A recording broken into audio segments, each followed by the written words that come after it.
Good morning. We've got 5 minutes with you.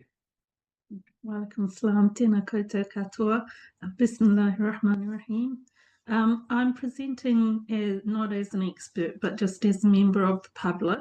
And in my written submission, I talked about the over-surveillance of our communities, which was a fact up to at least May 2018 per the Royal Commission of Inquiry report on the Christchurch mosque terrorist attacks. And in this instance, and for some of the powers in this bill, what we're looking at is young Maori men who were the target of over-surveillance. And over-surveillance is part of over-securitization and is not the most effective way to reduce crime. We saw after the Christchurch mosque attacks securitization of mosques with surveillance cameras and various other measures in place, but I don't believe that is what would make the mosque safer. If anyone was so inclined, they'd just kill people as they came out onto the street. Do we then securitize the whole of society? In the US, if we take that as an example, where they have so much securitization of shops, glass fronts, you can't interact with people directly, the things that are happening in schools for our kids, their kids, having to do drills and all these kinds of things. But it hasn't really, resulted in lower gun-related deaths. So what I'm saying is that prevention efforts are much more effective and better worth our resources. And I do want to acknowledge the support of the New Zealand Police after the Christchurch mosque attacks, and that my submissions are presented with the utmost respect for that support. And on the same theme of over-surveillance and securitization, this bill potentially removes the right to political protest, and the Law Commission have laid out their concerns in this regard. And if we look at what is happening overseas, our concerns, or my concerns, are that this kind of thing could start to happen here.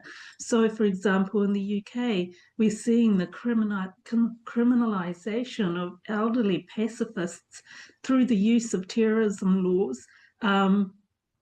In incidences where there's no lives were lost, we've seen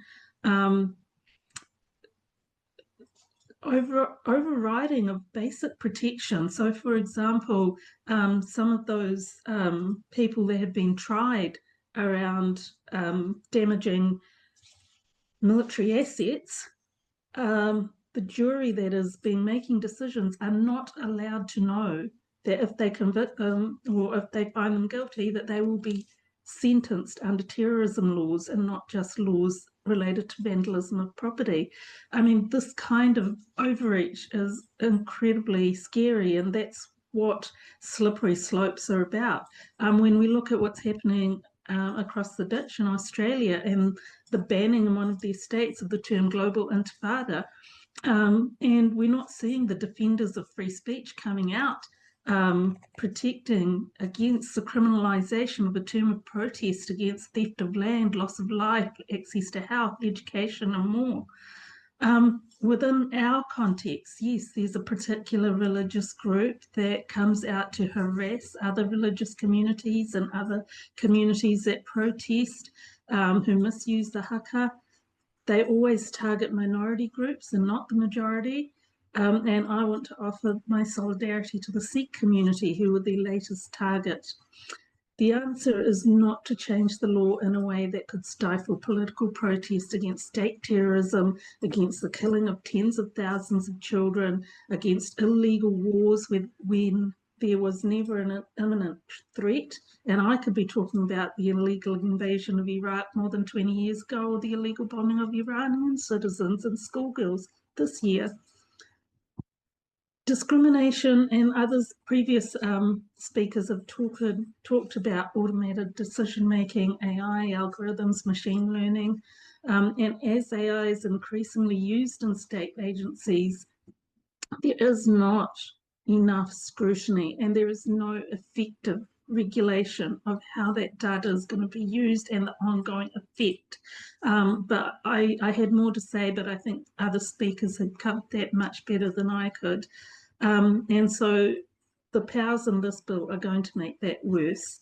And in the space and around AI and platform regulation, there is a lack of effective regulation overall as it is, and what protections there are now starting to be dismantled, and we see that with the BSA being taken away. But even if there was no discrimination, the collection and holding of data by the state in this manner with so little safeguard is an overreach. And, investing in adequate food, secure housing, and warm housing, education, health, social cohesion, all of that would solve these problems so much more effectively than what is proposed in this bill. Thank you. All right.